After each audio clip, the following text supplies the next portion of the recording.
دل بدل دے، میرا دل بدل دے۔ کون کون یہ چاہتا ہے کہ اللہ پیسے کے بغیر میرے کام بنائے؟ ہاتھ کھڑا کرو، سوچ لو۔ اچھا ٹھیک ہے جی، سب چاہتے ہیں۔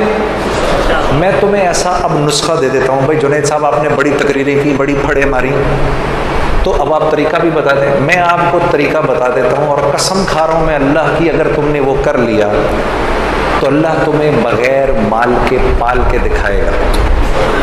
ٹھیک ہے، اب غور سے سننا میری بات۔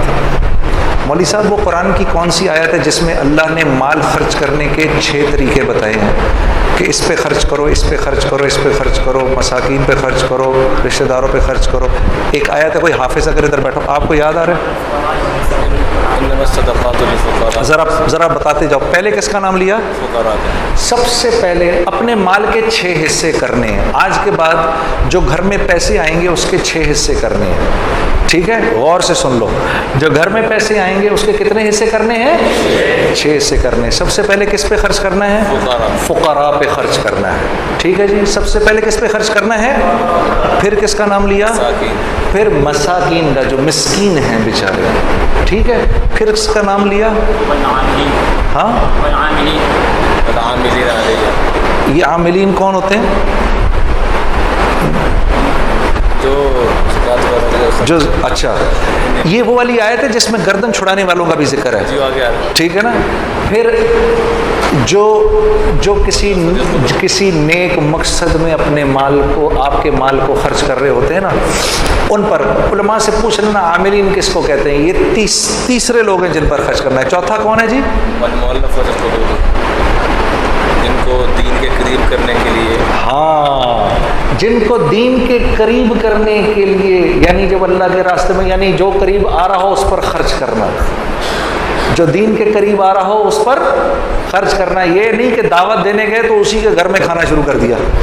جی ہاں جی، میرا ایک دوست ہے، وہ تو یہ کرتا ہی کرتا ہے، میں اس کو سمجھاتا ہوں نہ کیا اگر وہ جس کے گھر جاتا ہے، سر ہم بیٹھے ہوئے چائے منگوا لیں گھر سے، اندر سے، جس کو دعوت دینے گئے ہیں اسی کے گھر سے چائے منگوا لی۔ جس بندے نے مجھے وصول کیا تھا، جنید غنی نے، وہ مجھ پر پیسہ خرچ کرتا تھا، اتنا کہ میں شرم کے مارے مجھے سمجھ میں نہیں آتا تھا میں کیا کہوں، میں اس کی ہر بات مان لیتا تھا، وہ مجھ پر خرچ کرتا تھا۔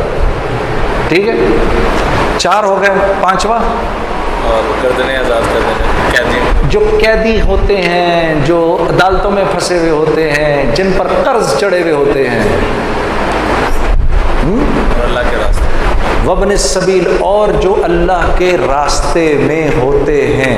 6 تو یہ ہو گئے۔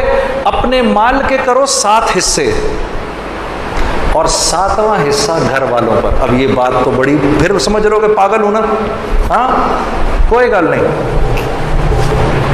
میرے نبی نے اللہ کا ذکر ایسے ہی کرنے کو کہا کہ لوگ تجھے پاگل ہی سمجھیں، تو پاگل بھی اگر سمجھ رہے تو کوئی بات نہیں۔ اپنے مال کے کرو 7 حصے، اور اگر تم نے اس طرح مال خرچ کر لیا، میں قسم اٹھا کر کہہ رہا ہوں کچھ عرصے بعد تمہیں روپے پیسے کی ضرورت سے اللہ آزاد کر دے گا۔ اگر نہ کیا تو مجھے پکڑ لینا۔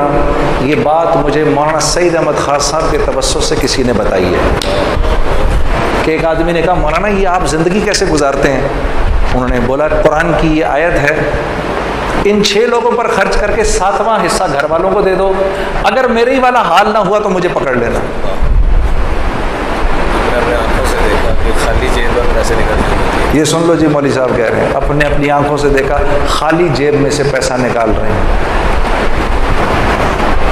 پھر کچھ بات بنے گی نا، پھر مزہ بھی آئے گا زندگی گزارنے کا۔